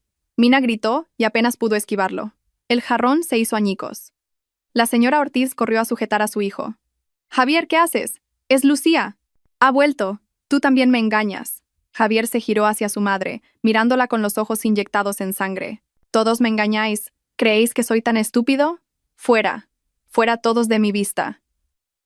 Rugía como una bestia herida, rompiendo todo lo que tenía a mano. La herida de su mano se abrió y la sangre fluyó abundantemente. Enfermeras y médicos acudieron corriendo al oír el ruido. Tuvieron que intervenir 4 o 5 hombres corpulentos para sujetarlo y administrarle un fuerte sedante. Mina se desmayó del susto y tuvo que ser sacada por las enfermeras. En cuanto se despertó, lloró diciendo que quería volver a su pueblo inmediatamente. Ya no quería los 100.000 euros. El plan de la doble de la señora Ortiz no solo había fracasado estrepitosamente, sino que casi le cuesta la vida a Javier por la agitación. Mi corazón estaba helado mientras escuchaba la historia de Clara. No sentía pena por Javier. Solo veía que un ser humano consumido por la mentira finalmente es destruido por esa misma mentira. El hecho de que colgara la llamada a la señora Ortiz y el fracaso estrepitoso del plan de la doble parecieron llevarla a un callejón sin salida. Sabía que yo era la única salvación, y comenzó una campaña de terror psicológico contra mí. Sabía que no contestaría sus llamadas, así que dejó de llamar. Me enviaba mensajes de voz a través de aplicaciones de mensajería con números desconocidos. Al principio, lloraba, apelando al estado crítico de Javier y a nuestros 10 años de afecto. Como no respondía, los mensajes se convirtieron en maldiciones e insultos. Eres una bruja sin corazón ni lágrimas. Eres una víbora. Si Javier muere, será por tu culpa. Si no vuelves, te arrepentirás toda tu vida. Nunca vivirás en paz. Y lo que era más espantoso, me enviaba fotos. Fotos de Javier en la unidad de cuidados intensivos, con el rostro demacrado y pálido, y tubos por todo el cuerpo. Fotos de las heridas que se había infligido a sí mismo en su delirio. Esas fotos no me daban pena, me daban asco. Estaba usando la débil vida de su propio hijo como un arma para atraparme y atormentarme. Empecé a tener problemas para dormir. No podía concentrarme en las traducciones por la noche en la librería. El más mínimo sonido de notificación de mensaje me sobresaltaba. Me volví nerviosa y agotada. Marcos no era una persona que hiciera preguntas. Simplemente me preparaba una taza de té caliente cuando parecía cansada o se sentaba en silencio conmigo. Una noche, cuando otro horripilante mensaje con foto me sobresaltó, no pude soportarlo más. Hundí la cara en la mesa y mis hombros comenzaron a temblar. Le conté toda la historia, desde los 10 años de amistad, la noche antes de la boda, el testamento, los gemelos y el terror psicológico diario. Marcos escuchó sin una sola palabra de juicio. Guardó silencio hasta que terminé de hablar y levanté la cabeza, con los ojos rojos. Me miró, y su mirada era firme pero cálida. Lucía, huir no es la solución, dijo Marcos con voz grave y clara. Aunque estés al otro lado del mundo, todavía están controlando tus emociones con la culpa y el miedo. Si no cortas ese hilo tú misma, nunca te dejarán en paz. ¿Cortar el hilo? Repetí con voz ronca. ¿Qué se supone que debo hacer? No quiero volver. La evasión solo les hace pensar que todavía te importa, que todavía te afecta, asintió Marcos. Cuanto más silencio guardes, más audaces se volverán. Tienes que enfrentarlos una vez. Decir todo claramente y terminarlo para siempre. Demostrarles que no tienes miedo, que no te arrepientes y que ya no te importa. Dudé. Volver allí, enfrentarme a ese hombre, a esa madre que me había querido pero que me había traicionado cruelmente. No estaba segura de tener el valor. Como si leyera mis pensamientos, Marcos posó suavemente su mano sobre la mía. Su mano era cálida. No irás sola. Me miró y sonrió. Volveré contigo a España. Me quedé atónita. Marcos, pero tu trabajo aquí. Puedo gestionarlo a distancia. Sonrió. Además, tengo algunos asuntos pendientes que resolver en la sucursal de España, y no puedo dejar que mi chica se enfrente sola a la tormenta. ¿Tu chica? Esas palabras de repente calentaron mi corazón, que se había enfriado como la nieve de París. Tenía razón. No podía huir para siempre. Tenía que volver. No por Javier, no por la señora Ortiz, sino por mí misma. Necesitaba un cierre claro para poder empezar de verdad una nueva vida junto a este hombre. ¿De acuerdo? Asentí con firmeza. Volveré. Después de un vuelo de varias horas, regresé. A la ciudad a la que pensé que nunca volvería. 3 meses no es mucho tiempo, pero todo se sentía extraño. Quizás porque mi corazón había cambiado. El aire, a diferencia del frío cortante de París, seguía siendo húmedo y bochornoso. Marcos arrastraba mi maleta a mi lado. Su presencia tranquila y sólida me dio una gran fuerza, sintiéndome como alguien que estaba a punto de entrar en un campo de batalla. Fuimos al hotel a dejar las maletas. Llamé a la señora Ortiz con un número completamente nuevo. Al otro lado de la línea contestó al instante, como si hubiera estado esperando esta llamada durante los últimos 3 meses. Dígame, ¿quién es? Soy yo, Lucía, mi voz era serena. Contuvo la respiración. Luego, gritó de alegría con voz ronca. Lucía, has vuelto de verdad. ¿Dónde estás? Ven al hospital ahora mismo. Javier, no voy a ir al hospital, la interrumpí fríamente. He vuelto para dejar las cosas claras. Elija usted el lugar. Solo usted y Javier. Si veo a una sola persona más o a un solo periodista, me iré inmediatamente. Tartamudeó, desconcertada. Mi firmeza pareció sorprenderla. ¿De acuerdo? ¿De acuerdo? Entonces, ven al invernadero de las afueras. Allí, es tranquilo, y nadie nos molestará. Yo lo llevaré allí. Colgó apresuradamente. El invernadero de las afueras. Conocía ese lugar. Un lujoso proyecto de agricultura de alta tecnología en el que el grupo de Javier había invertido una enorme cantidad de dinero. Un lugar para mostrar su clase. Marcos me llevó en coche hasta allí. El coche se detuvo frente a la entrada principal, y él no apagó el motor. Esperaré en el coche. Me miró Marcos. Pero si pasa algo, o si no me envías un mensaje en más de 5 minutos, entraré directamente. Asentí. Agradecida. Será solo un momento. Bajé del coche y caminé sola hacia el enorme invernadero de cristal que reflejaba la deslumbrante luz del sol de pleno verano. Las puertas automáticas se abrieron, y un aire frío, cargado del olor a tierra de plantas y árboles, salió despedido, y me quedé atónita. Frente a mí no había un huerto de verduras orgánicas ni un cultivo de melones de alta tecnología. Frente a mí había todo un bosque de cerezos en flor. Cientos de cerezos estaban en plena floración. Sus pétalos blancos como la nieve se mecían delicadamente bajo luces LED profesionales. Habían convertido este invernadero en una primavera eterna. Me paré en medio de un camino de guijarros blancos. A mi alrededor había una belleza surrealista, una belleza forzada por la tecnología y el dinero. Una risa amarga brotó en mi corazón. Cerezos en flor, mis flores favoritas. Las flores que presenciaron su declaración de amor hace 10 años. Hasta el último momento, pensó que el amor podía ser escenificado con dinero. Pensó que aunque lo hubiera perdido todo, con solo recrear una escena romántica y hacer alarde de su riqueza, podría conmover mi corazón. Se oyeron unos pasos muy silenciosos. Detrás de un viejo cerezo de forma elaborada, salió Javier. Si la señora Ortiz no me lo hubiera dicho de antemano, no lo habría reconocido. 3 meses. En solo 3 meses. El hombre que una vez fue arrogante y seguro de sí mismo, siempre el centro de todas las multitudes, ahora era solo una sombra. Estaba esquelético, con la piel cenicienta, y llevaba un abrigo largo beige que le quedaba holgado. Parecía nadar dentro de la ropa. Sus ojos hundidos estaban inyectados en sangre y sin foco. Pero en cuanto me vio, esos ojos emitieron un brillo extraño. Anhelo, posesividad y una alegría espeluznante. Lucía, dijo con voz ronca. Has vuelto de verdad. Yo sabía que volverías. Se tambaleó hacia mí. Abrió los brazos, como para abrazarme. Inconscientemente, di un paso atrás. Sus brazos abiertos se congelaron en el aire. Sus ojos seguían fijos en mí. Una esperanza desesperada. La mirada de un náufrago agarrándose a una cuerda me dio un escalofrío. Su rostro demacrado y esquelético. Su pelo revuelto.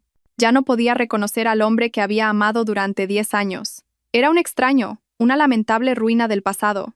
Me alegro de que hayas vuelto. Se tambaleó, intentando dar otro paso hacia mí. Pero levanté la mano y lo detuve con firmeza.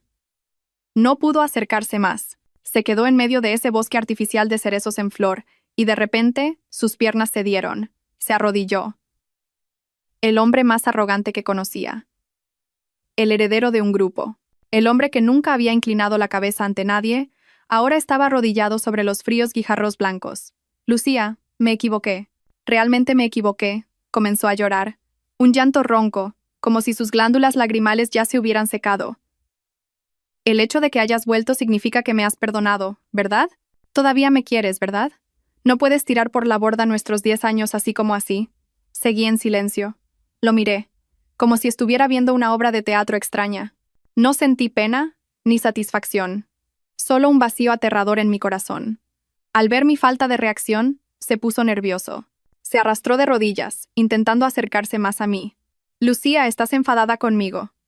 ¿Es por Isabel? ¿Estás enfadada por los gemelos? Me miró, y en sus ojos inyectados en sangre brillaba una esperanza fanática. Pero no tienes que preocuparte. Lo he arreglado todo. Lo he dejado todo limpio. Mi cuerpo se congeló. Arreglado. Sí, asintió, como un niño pequeño presumiendo de sus logros. Sé que odias a esa mujer. Le di mucho dinero, muchísimo dinero. Nunca más aparecerá ante ti. Ella y su familia han desaparecido de esta ciudad. Me miró, esperando mi elogio. Respiré hondo. El aire frío del invernadero entró en mis pulmones. ¿Y los niños? Tampoco están ya, dijo en voz baja, como si hablara de algo trivial. Abortó cuando se cayó ese día. Todos se han ido. Lucía, no hay nada que se interponga entre nosotros. Estaba hablando de su esposa legal y de sus propios hijos gemelos. Usó la palabra arreglado como si se estuviera deshaciendo de un objeto roto, de basura. Simplemente pensó que si se lavaba las manos y todos los obstáculos desaparecían, yo volvería voluntariamente. Mira, intentó esbozar una sonrisa torcida en su rostro demacrado. Todo lo que hago es por ti. Perdí las acciones. El grupo se derrumbó. No importa, empezaré de nuevo desde cero. Solo te necesito a ti. Lucía, vuelve conmigo. Empecemos de nuevo en este jardín de cerezos. Te lo prometo. Lo miré. Un asco extremo me subió por la garganta. Era mucho más terrible que la sensación de cuando descubrí la traición. No era humano. Era un monstruo que solo se conocía a sí mismo. Lo miré. Mi mirada debió de ser tan fría que su sonrisa se apagó. Negué con la cabeza, y mi voz era aterradoramente serena. Javier, sigues sin entender. No, lo entiendo, dijo, nervioso. No, no lo entiendes, lo interrumpí. El hecho de que te arrodilles aquí y llores, y que hayas creado este jardín de cerezos, no es porque te arrepientas, es porque lo lamentas. No, me arrepiento, gritó con voz ronca. Lamentas que te hayan descubierto, dije lentamente, palabra por palabra. No te arrepientes de haberme traicionado. Si esa noche no hubiera encontrado el archivador, si mi plan hubiera fracasado, ahora mismo serías el presidente del grupo, y yo sería la esposa del presidente, una marioneta. Y tú serías feliz con tu pequeña esposa y tus hijos ilegítimos. ¿No es así? Se quedó atónito. Mis palabras fueron como una cuchilla que se clavó exactamente en su corazón. No pudo negarlo. Continué, mi voz seguía siendo tranquila. Te deshiciste de Isabel no porque me quisieras, sino porque era un obstáculo, una prueba de tu fracaso. Pensaste que yo era la última propiedad que te quedaba, un salvavidas al que podías aferrarte para demostrar que no lo habías perdido todo. Pero no lo soy. No, no lo es. Tartamudeó, comenzando a entrar en pánico. Me di la vuelta, sin querer ver ese rostro ni un segundo más. He venido aquí no para escuchar tus disculpas. He venido para decirte que todo ha terminado de verdad. Al darme la vuelta, la desesperación de Javier se convirtió en locura. Se levantó de un salto. Ese cuerpo demacrado de repente ganó una fuerza tremenda. Corrió y me agarró la muñeca con la fuerza de una tenaza de acero. No, no te puedes ir. Eres mía. No te permitiré que te vayas. Lo he perdido todo. No puedo perderte a ti también. Intenté soltarme, pero fue inútil. La locura le había hecho perder la razón. Me arrastró hacia él. Disculpe. Una voz grave y tranquila resonó de repente desde la puerta del invernadero. La mano de Javier se detuvo. Se giró bruscamente y miró a Marcos. Marcos estaba allí de pie. No sé desde cuándo. Seguía con su sencilla camisa blanca y pantalones de traje. Su aspecto elegante y sereno era como un cuadro completamente diferente en este paisaje caótico. Contrastaba fuertemente con Javier, con su abrigo demacrado y raído. ¿Quién coño eres tú?, rugió Javier, pero en su voz ya había una pizca de desconcierto. Marcos no se enfadó. Se acercó, y su mirada era serena pero llena de autoridad. Le separó los dedos de mi muñeca, uno por uno, de forma suave pero firme. Le ruego que le suelte la mano. En cuanto mi mano quedó libre, Marcos me atrajo detrás de él, protegiéndome. Miró a Javier directamente a los ojos. Su voz seguía siendo educada. Hola, soy Marcos. El novio de Lucía. ¿Novio? Esas dos palabras fueron como el último martillazo que destrozó la última esperanza fanática que le quedaba a Javier. Me miró a mí, y luego a Marcos. Dio un paso atrás, y luego otro. Novio. Es imposible, negó con la cabeza, como si no pudiera creer lo que oía. Me miró, y su mirada pasó de la locura a la desesperación extrema. Se agarró el pecho y un ataque de tos violento lo sacudió. Tosió violentamente, como si se estuviera ahogando, y todo su cuerpo se dobló hacia adelante. Y entonces vomitó sangre. Un chorro de sangre de un rojo oscuro salpicó los pétalos de cerezo blancos que caían a sus pies. Se derrumbó, inconsciente, con los ojos muy abiertos, fijos en mí. La escena de Javier derrumbándose y vomitando sangre se desarrolló ante mis ojos. Una parte de mí, quizás un instinto derivado de 10 años de conexión, quiso correr hacia él. Pero Marcos me detuvo. «No vayas», dijo en voz baja. «Nuestro trabajo aquí ha terminado». Tenía razón. Yo no era médico, y ya no era nada suyo. Marcos se quitó su fina chaqueta, y me la puso sobre los hombros, cubriendo el temblor que yo luchaba por reprimir. Me tomó la mano. Una mano firme.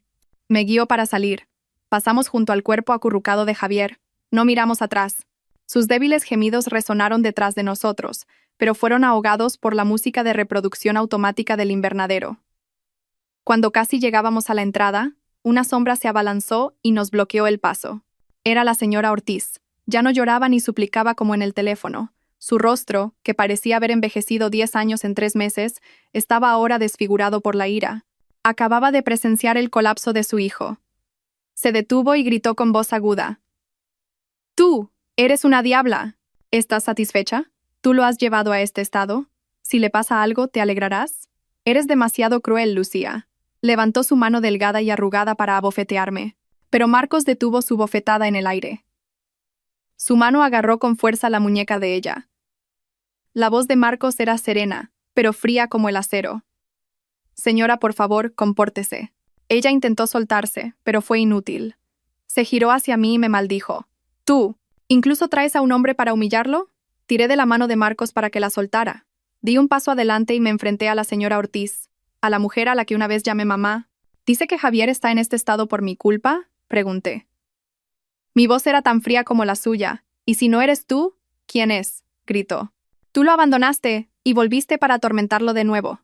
La miré directamente a los ojos. Esos ojos que una vez me miraron con amor, ahora estaban llenos de odio y terquedad. «Es por culpa del propio Javier», dije claramente. «Y también por culpa suya». «¿Qué estás diciendo?». Se quedó atónita. Él era un traidor. Y usted, bajé la voz, usted fue su cómplice. Lo sabía todo. Que su hijo cometía bigamia, que tenía una amante y un hijo fuera del matrimonio, pero aún así, me encontró en el hotel. Me puso la pulsera de la familia y me obligó a confiar en él. ¿Por qué lo hizo? Me acerqué más. Bajé aún más la voz. ¿Fue por nuestro amor? No. Fue por el testamento. Por los miles de millones de euros de la herencia. Tenía miedo de que yo cancelara la boda y su hijo lo perdiera todo. El rostro de la señora Ortiz se puso pálido como la cera. Había dado en el clavo. Usted defendió el engaño, continué. Me utilizó como una herramienta para que su hijo se apropiara de la herencia. E incluso intentó cruelmente encontrar una doble para reemplazarme. Un teatro barato. Nunca me consideró realmente como una hija. Que Javier esté en este estado es su karma. Y usted, señora, verlo así hoy, es el precio que paga por su complicidad y su codicia. No tenía nada más que decir. Cogí la mano de Marcos. Vámonos. No os vayáis, no os vayáis. Salimos, dejando atrás sus gritos frenéticos, los gemidos de Javier resonando en el jardín de cerezos y un pasado de 10 años lleno de mentiras. Cuando Marcos y yo subimos al coche, le envié un solo mensaje a Clara. Llama a una ambulancia al invernadero de las afueras. Javier Ortiz. El coche se alejó de allí. Para siempre. Años después, París recibió el invierno con una nieve blanca y suave como la seda. Marcos y yo nos casamos. Llevamos una vida tranquila. No tan lujosa como en el pasado, pero cálida y plena. Abrí una pequeña librería escondida en un callejón antiguo, especializada en literatura española y francesa. Marcos sigue ejerciendo de abogado. Ahora es una voz autorizada que protege a la comunidad española que vive en el extranjero. Un sábado por la noche, nevaba ligeramente. Después de cerrar la librería, Marcos y yo salimos a pasear. Caminamos de la mano. Él se detuvo en una tienda de productos españoles en el Distrito 13 para comprar unas especias que su madre le había encargado por teléfono. Yo me acurruqué dentro de mi abrigo beige y lo esperé fuera. Al otro lado de la calle había un pequeño restaurante. El letrero, cálidamente iluminado, decía: cocido madrileño tradicional, el sabor de casa. El olor a guiso, a pimentón y a chorizo cruzaba la calle fría, estimulando agradablemente el olfato. El restaurante estaba lleno de gente.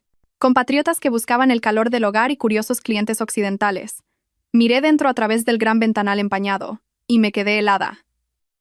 El hombre de pie detrás del mostrador de la cocina estaba ocupado cortando carne de forma rápida y uniforme. Estaba mucho más delgado, con canas en el pelo, y la espalda ligeramente encorvada. Llevaba un delantal y trabajaba diligentemente, sin un momento de distracción. No quedaba ni rastro del arrogante heredero, del que una vez fue el brillante sucesor. Justo en ese momento, como por un presentimiento, levantó la cabeza. Quizás sintió que alguien lo estaba mirando durante demasiado tiempo. Nuestras miradas se cruzaron, a través del cristal empañado, a través de los coches que circulaban, a través de casi una década de odio y dolor. Se detuvo. El cuchillo de cortar carne todavía en su mano. En sus ojos ya no había locura, ni posesividad, ni odio. Solo cansancio, resignación al aceptar su destino, y una sorprendente serenidad. Yo también. Mi corazón era como un lago en calma. Ya no sentía ira ni asco. Solo era un viejo conocido, encontrado en un lugar muy lejano. Marcos salió de la tienda. Me rodeó los hombros con el brazo y me entregó una bolsa de caramelos de jengibre calientes. ¿No tienes frío? Toma esto, te calentará. Sonreí y negué con la cabeza. Cogí su mano. No volví a mirar el restaurante de cocido. Él había encontrado una manera de seguir viviendo. Yo también. Probablemente tendría que pagar por todos sus errores durante el resto de su vida. El pasado, por muy doloroso que fuera, al final es solo el pasado. Quedó hundido en el vapor caliente de un plato de cocido madrileño al otro lado de la calle, en un país extranjero. Marcos y yo seguimos caminando. Juntos, hacia la cálida luz amarilla al final de la calle, donde nos esperaba nuestro hogar. Queridos oyentes, el dinero y la vana vanidad son verdaderamente un arma de doble filo. Cuando la codicia y el engaño toman el control, la riqueza y el lujo se convierten en desastres impredecibles. La ley del karma no perdona a nadie. Solo cuando una mujer logra la independencia económica y tiene el coraje de dejar atrás el pasado, puede hacerse verdaderamente cargo de su vida. La mayor venganza no es destruir a quien te ha hecho daño, sino perdonar. No porque se lo merezcan, sino porque nuestra alma merece la paz. ¿Qué opinan de esta historia? Dejen sus comentarios. Y para apoyar el canal, por favor, suscríbanse, activen las notificaciones y compartan el video. Muchas gracias, y nos vemos en la próxima historia.